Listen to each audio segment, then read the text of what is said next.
ما باركت على إبراهيم وعلى آل إبراهيم إنك حميد مجيد.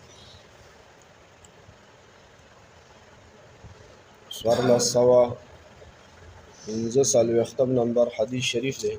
1445 نمبر. دې حدیث شریف نوران دی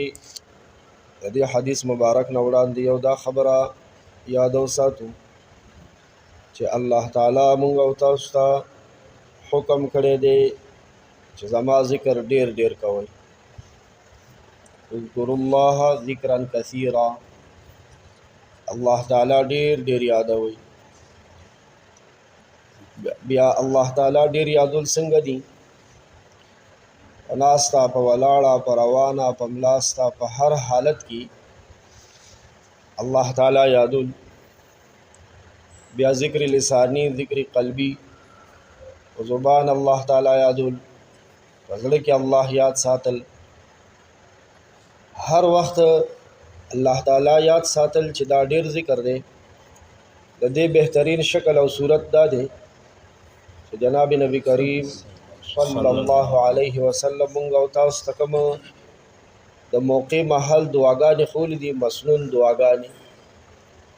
د دې اهتمام سره بنده د الله تعالی ډیر ډیر ذکر کوونکی جوړیږي. نو نن دې حدیث شریف کې د یو خاص موقع محل یو خاصه بهترینه دعا ذکر کیږي. وعن ابن عباس رضی الله تعالی عنهما عن النبي صلى الله تعالى عليه وسلم قال. عبداللہ بن عباس رضی اللہ عنہما، عبداللہ د صحابی نوم دے، د پلار نوم عباس تے، دواړه صحابه دي. الله پاک د دواړه ناراضي شي. عبداللہ بن عباس رضی اللہ عنہ صحابه کرامو کی هغه عظیم شخصیت تے چې د نبی پاک صلی الله علیه وسلم په دور کې په حیات طیبه کې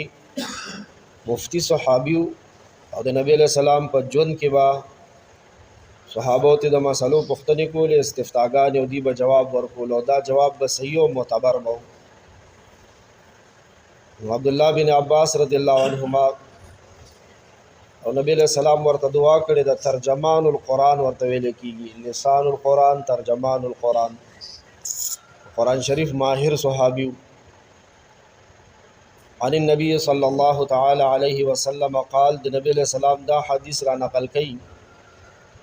الله دې عبدالله بن عباس رضی الله عنه نه راضي شي. الله پاک دې د خپل ځان نه راضي کی. زما او ستا او د ټول امت د طرفه دې ول الله پاک بهترینی بدلی ورکړي. نبی علیہ الصلوۃ والسلام فرمایلی دي لو ان احدکم اذا اتى اهله، کچری تاسو کې یو کس خپلې بیبي ته د راتلو نه وړاندې قال دا دعا ووایي، د هم بسترې دعا، د جما کولو دعا، د کوروالی دعا. بسم الله اللهم جنبنا الشیطان وجنب الشیطان ما رزقتنا. درې ټکي دي. بسم الله اللهم جنبنا الشیطان وجنب الشیطان ما رزقتنا.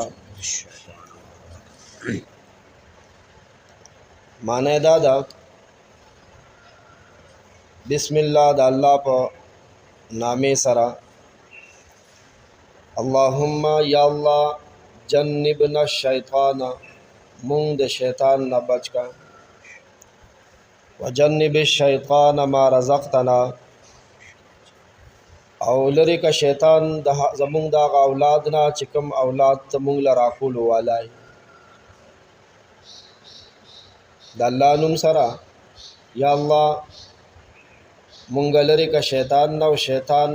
زمونږ د اولاد نه لری کا، کوم اولاد چې ته مونږ له راکې د کوروالی په سیله کې اولاد ملاویږي. فقضی بینهما ولد، چې بیا کله وشي فیصله وشي د دې دواړو د پاره د اولاد وشي، لور زوی، لم یضره،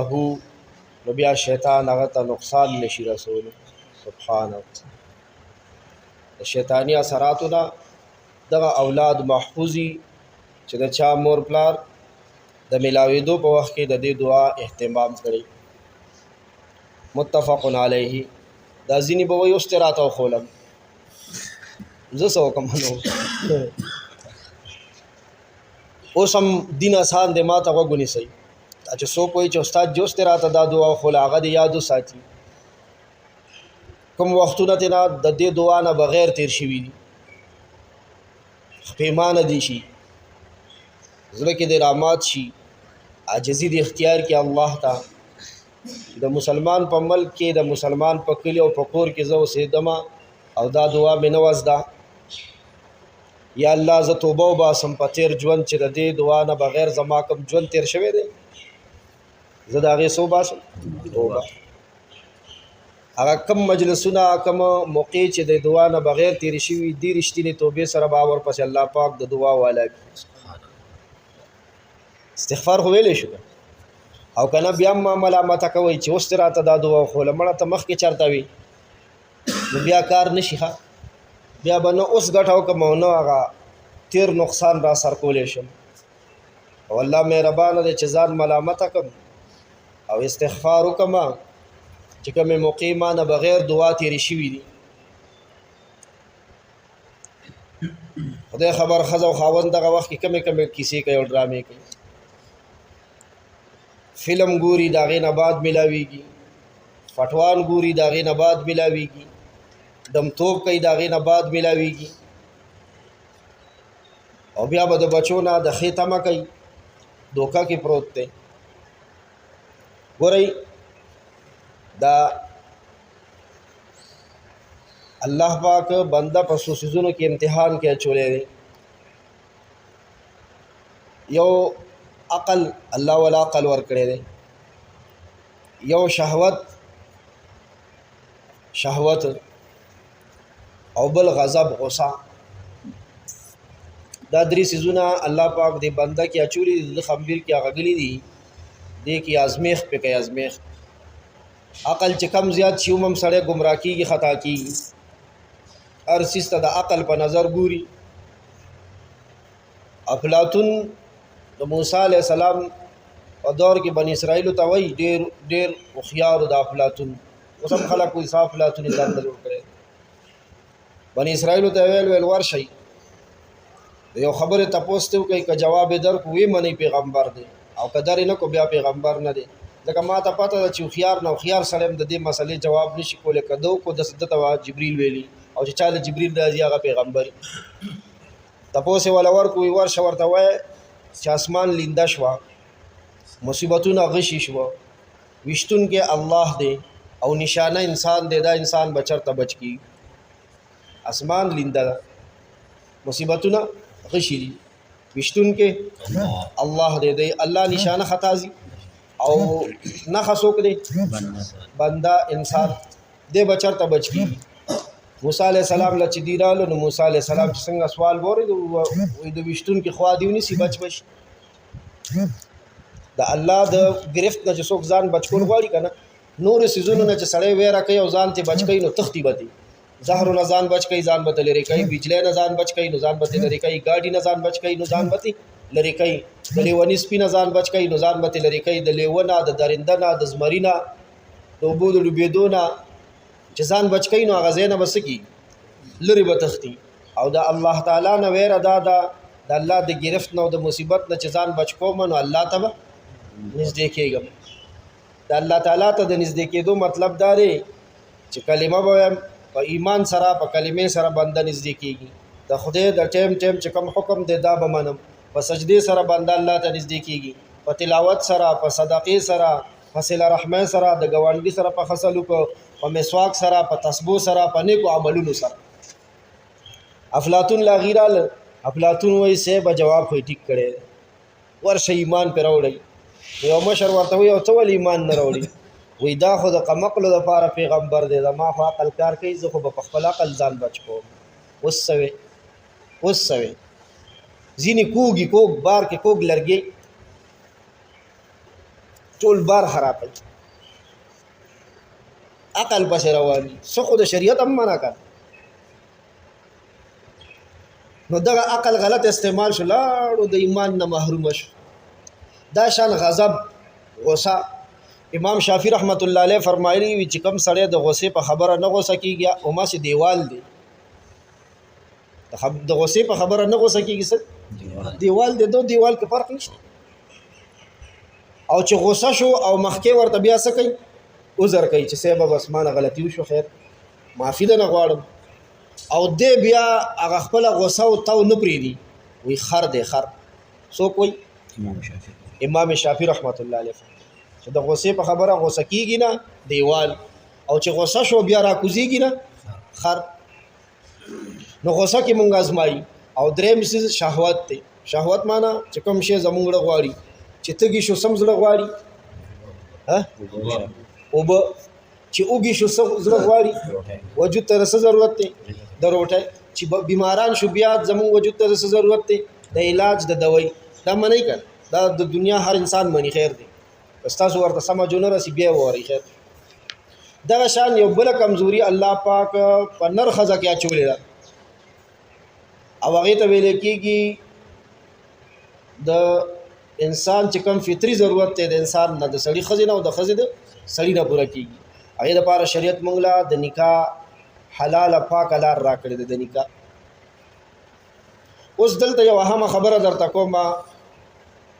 او دا زه تاسو ته وکالت کوم د ظلمي د کونډې او د پیغلې په حق له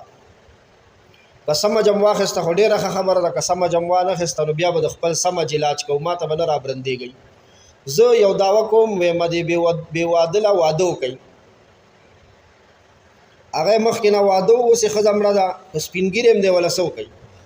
واده کوي کینی په سپینه ګیره بیا د شیطان د ګړنګ نه خطا کی. نکاح صرف مستی نه ده او صرف عیاشي نه ده. ګوره دا دین دی دین دی ځکه خو نبی له سلام فرمایي وي نکاح په جمعات کې وتړی جمعات کې خلک څه کوي عیاشي کا دین ها دین عبادت د عبادت پهلو ورکه شریعت او نبی له سلام غالبه کړی دا. نو قرآن مجید ویلی دی وانکحوا الایام بودون ولولا بوادل وادو کوي بوادل وادو کوي. پرون راته یو کس وی پلار مې دویم واده کولو ویډاز مې په کو بچ شو بل کس رانو لګي مې چم ته په لګیدلې خبر وته لا ګرځي مړه لا ته دا با تاریخ کوي څلور کولې شي تکړه شپلار لسو کا ودونه وکا خلیل مومن کې بداسه چرته کمتري چې هغه زوی را پاس یو پلار لسو واده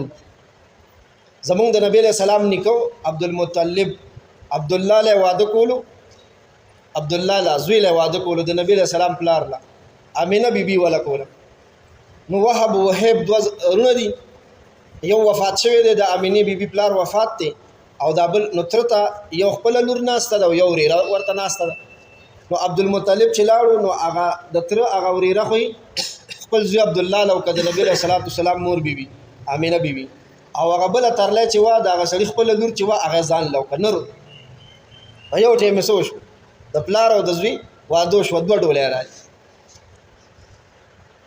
نو قرآن مجید ویلی دی وی بے وادله ودونه کوي. صحابي ځن کدن کې د خاله تعاون او د کینسر په بیماری کې د صحابي 2 ورځې پس وفات کیږي واده وکړ په دې وخت په بستر پروت په کینسر کې وسه کوي واده نو شتار رنګ خلک شته دي نو کښوتی سه په دې عمر کې واده په دې حالت کې واده ته کې وې زروانم په قبر کې بد رسول الله سره ملاويګم صلی الله علیه وسلم په قبر کې چا سره ملاقات نو وې کما ته وې چې داته زما څنګه مرګره څنګه صحابي وي چې ته مال په داسې حالت کې رالی چې زما په یو سنت په یو طریقه ستا عمل نشته او بیا عمل رالی زه بس جواب ورکړم مړه د دین ورسته ما سره بل بیان نشته. نو بس فزن کدن کې د طاعون او د کینسر په مرض کې چې دور دی پس بیا سکی وفات کیږي او سکی واده کوي. نو واده نیک بخت صرف د معاملې ته نه وایي یو کونډه زنانه ته به د خاوند د سوري ضرورتي د سوري ضرورت شته که نشته او یو کونډ سړی ته به د خدمت ضرورتي داسې خدمت به هغه به داسې مجبورۍ سره مخامخ شوی یا کېدای شي زندګۍ کې ورسره مخامخ شي چې هغه ضرورت له ورته نه واده کړي لور ورجوختې دی شي او نه بې واده شته داسې مجبورۍ که نشته الله دې مو ساتي. نه به زوی ورجوختېدی شي او نه به زوم ورجوختېدی شي او نه وراره او نه خوریی هغې کې صرف یو د اړخ ملګری ده چې هغه ورجوختېدی شي نو دې مجبورو ته کتل پکار دي به هر حال د شهوت په لاره کې د ښځې او د خاوند د میلاب په وخت کې مونږ او تاسو ته نبی علیه صلات وسلام دعا هم ښولې ده او د دغه وخت دپاره باقاعده نور هم طریقې ښودلي دي بیا ځان له پوښتنه کوئ ښه درته اوس نه وایم بسم الله اللهم جنبنا الشیطان وجنب الشیطان ما رزقتنا دا دعا ده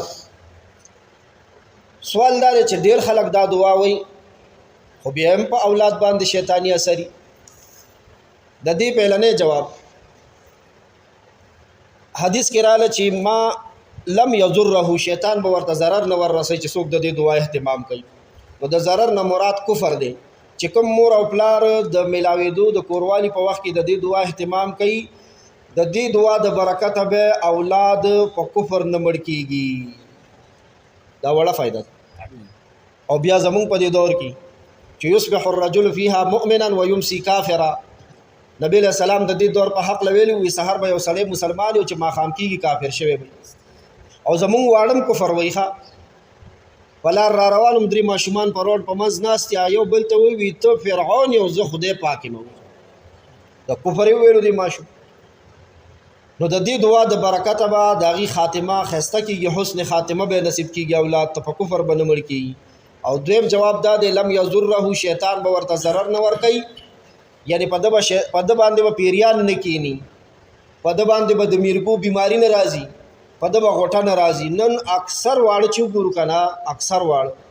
که پیریان پې نه دي ناست نو د نظره ټول دي خپلې مور خپل پلار د نظره کړي دی او غریب څه کوي زیل کوي چغې وایي جاړي د شپې یا ترېهي په خوب کې ترېهي او راپاسي په نیمه شپه کې نو چې دا دعا مور پلار یې وایي دی بچو باندې به دا بلاګانې او مصیبتونه نه راځي او دریم جواب د حدیثو شارح امام ابن الجوزی رحمه الله کړی دی هغې وایي د دې دعا د وینا د برکته به اولاد دین او عقیدې ته به نقصان نه رسي زمونږ د اولادونو دین او عقیدې ته نقصان رسېدلی که نه دی رسېدلی الله دې زما دا خیال او ګمان خطا کی خو ما ته د خپله محله او د خپل کلي کې د ډېرو کورونو نه د عیسایت وږمه او بوی راځي که تاسو ترې لاړئ که نه نو دوی به دله د چرچونو پاپان په هیپي برثډے یو کې راولي په ودونو کې د پښتو د فلمونو ډمان راولي که نه راولي هغې سره پټوان وباسي او لکونه ورکوي که نه ورکوي دا چې چا سره لږې پیسې سیوا شوي دي دوی ډمان راولي او بیا دا زمونږ خلک ورته پسخېږي وي پلانې ډمې راوسته او پلانې ډمې راوسته دا خلک چې الحمدلله علما محنت کوي او فضا جوړه ده نو اوس خلک دا په دې فخر ګڼي چې زمونږ نکاح واده ته علما راشي خو اوس هم داسې کمبخت شته دی چې هغه ودونو له څوک راولي ډمان راولي ورسره پټوان وباسي بیا نو یقین وکړه که تاسو مونځګزارو مشرانو ورپسې لږ پړی اسس کو که دوی دله د چرچ د عیسایانو پادري را نه واستو بیا ووایه ځه څه شي له هیپي برثډے ټو یو له سالګرې زمونږ په کورونو کې مناویږي که نه مناویږي د دې روکتام وکړئ ګورئ سبا به درکره عیسایي پاپ ناست دي ګورئ نو چې د دې دعا څوک اهتمام کوي د هغې د اولاد دین او عقیده دا د بربادېدو نه بچ کېږي او څلورم جواب شارحینو د حدیث کړی دی فتح الباری او کتاب دی هغې کې مظاهر حق د حدیث یو کتاب دی هغې کې هم شوی دی چې کله ماشوم پیدا شي وي شیطان په دې ګوته باندې د ده دا تشې چوخی وهي پي لکه د پیچکوزې په شان نو دې کلیکه کي وایي چې کوم ښځه او خاوند د جما په وخت کې دا دعا وایي نو شیطان د دې ټونګارې نه خو بچ کېږي نه دا خو د هغه چیلنج دی انسان له ورکوي چې رالې کومې دنیا ته که نه نو دې کې به زما دشمنۍ ته تیار دا د شیطان چیلنج دی وله ورکوي د پیدایش په وخت ډاکټران وایي چغې واله ژوندی دی صحتمند دی هغې ته دغه خبر علي او حدیث دا وایي نو چې کوم مور او پلار دعا ویلي د میلاوېدو په وخت کې نو د شیطان دا چخول او دا سکونډۍ ډېره تیزه نی بیا زور سره نی او بله بعضې روایاتو نه معلومیږي چې کله سړی خپلې بیبي سره کوروالی کوي وایي دغه وخت کې شیطان هم ورسره یو ځای شي او کوروالی کوي چې دا دعا وایي د شیطان د شرارت نه بچ کېږي یا ارحم الراحمین